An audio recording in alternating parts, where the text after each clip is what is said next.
Okay, cheers everyone, and thank you for joining my channel once again. Now, 1 year I've reached the Philippines, actually over 1 year. So let's go through what this year has been.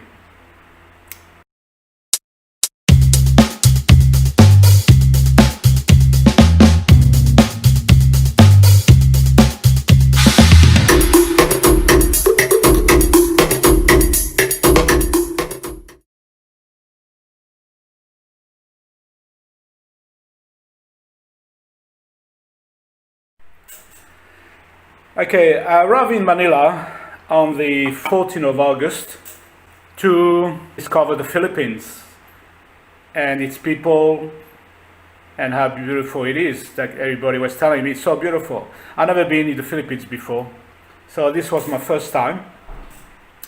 And I want also to meet some ladies. It's quite normal because my plan, and I think everybody needs to have a plan if you go and retire in another country. Have a plan, have a target. My plan is to find a wife. Definitely to find a wife and settle. And it hasn't been as easy as I thought. But why is because I have to learn a lot from this culture. You can't possibly arrive here and then after 3 months, you meet a lady and they're all good and you marry and have a baby maybe. It doesn't work that way. It takes time, unfortunately. It does take time. So anyway, before I came to the Philippines, I was online and I met a lady, quite pretty, attractive, and we've been traveling around a few area, and that was quite an adventure because I was discovering what a Filipino lady is like, or mostly, and I was discovering the country at the same time. So everything was really exciting. So we've been to many places. I got her to meet me at the Cebu airport, although she was from Senegal. And in Cebu we spent a few days there, and I really was sort of learning what the Philippines is all about, and learning about ladies. She was a nice lady actually. Look, it didn't work out because it's not because her, it's not because me. When it's couple, it's always everybody's fault. Everybody's fault. Because if it doesn't work, what's the origin of the problem? Maybe you say, oh yeah, I divorced my wife because she cheated me. It's her fault. But why she cheat you? I know it's not a good thing to do, but maybe you pushed her. So look, it's a 50-50 to me in every case, okay? I can't say she was no good and I was good. No. It doesn't work that way. We all at fault. And it's unfortunately, and it's unfortunate, but I've learned a lot. So we spent a lot of time in Cebu. We look around many places, and we have good fun, great food. Gosh, she loves eating. Anyway, but a great lady, big heart, but always worrying about the mother, the family, and that's something I didn't realize, but I know now. I know that Filipinos really are very concerned with their family, and that's something that we guys need to appreciate and follow. We need to follow. We got no choice. If we don't, we out. So that's the first thing I learned. We went to, as I said, Cebu, then we went to Bantaya Island, Virgin Island. Such a beautiful island. It's probably one of my favorite islands, although I didn't do much because COVID stopped us to explore more. But I had a great time.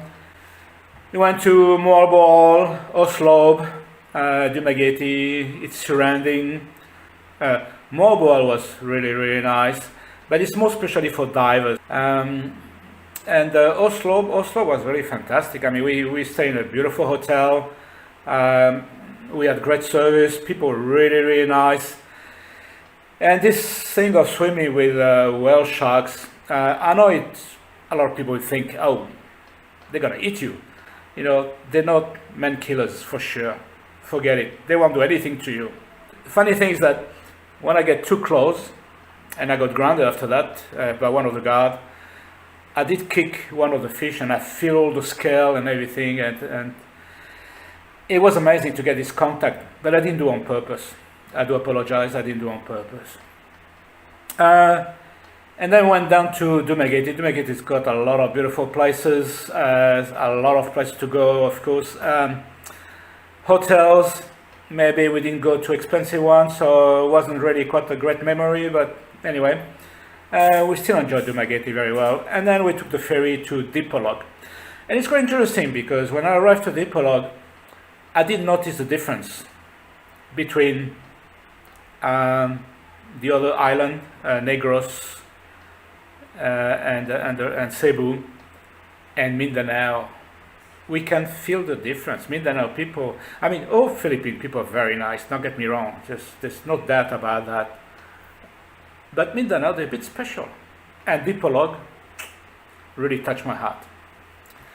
Okay, also we went to Siquijor Island, and that was also absolutely memorable. I mean, those waterfalls of Siquijor was absolutely fantastic.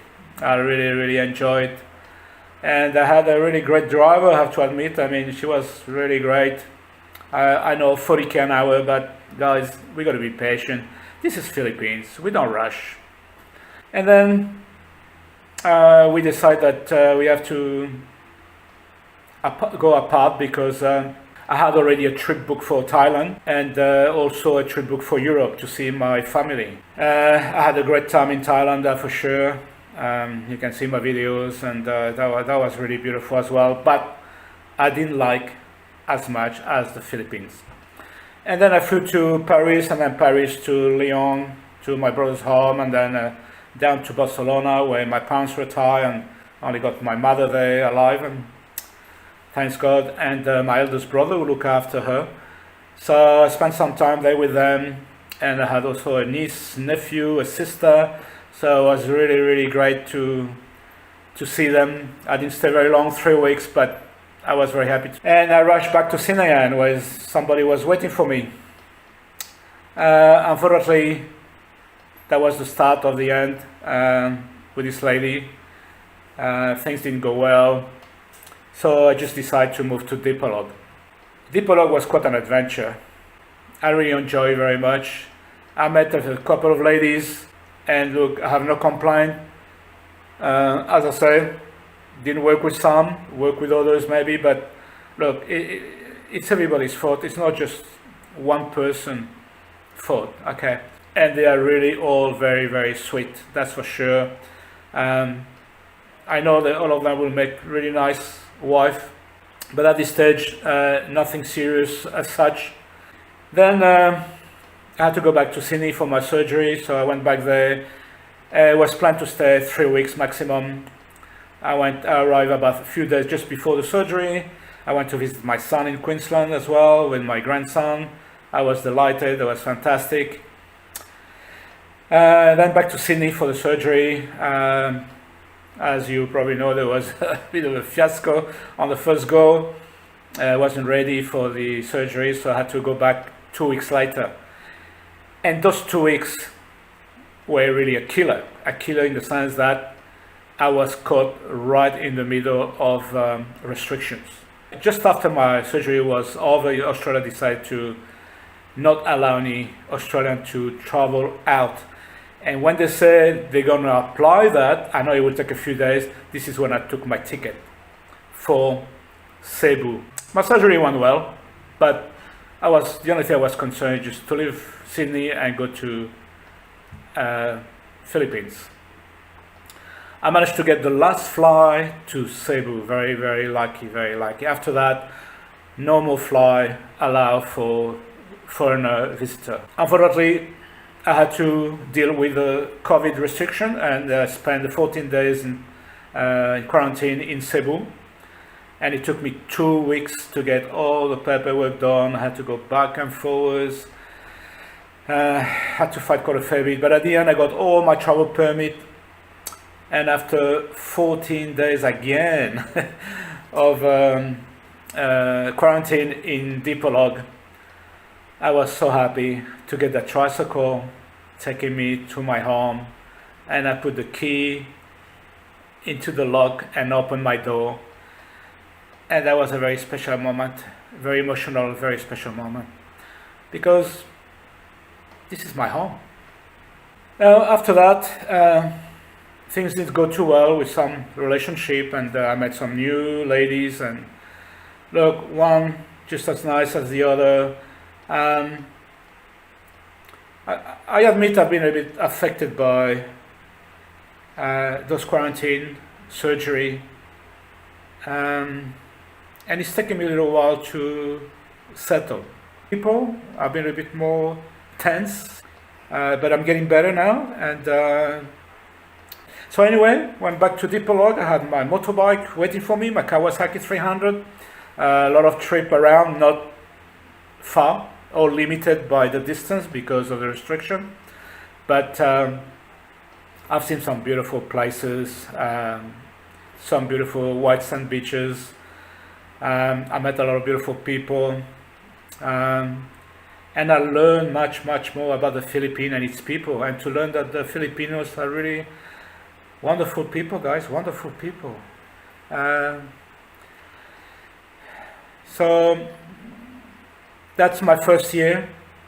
In fact, it's a bit more than first year, it's a year and a month. But if I want to make a final comment on the Philippines and my new home, I am a very happy guy. I'm a very happy guy, but I still miss that that love, settle with the lady who really loved me, and that's what I'm looking for. So far so good. No major drama. Just life continue, and all I can say now at the end is I just hope from the bottom of my heart that all those guys that stranded overseas, that you all arrive here as soon as possible and enjoy this beautiful country. God bless everyone. God bless all the expat and the would-be expat, and God bless all the Filipino. I love you all. Mwah.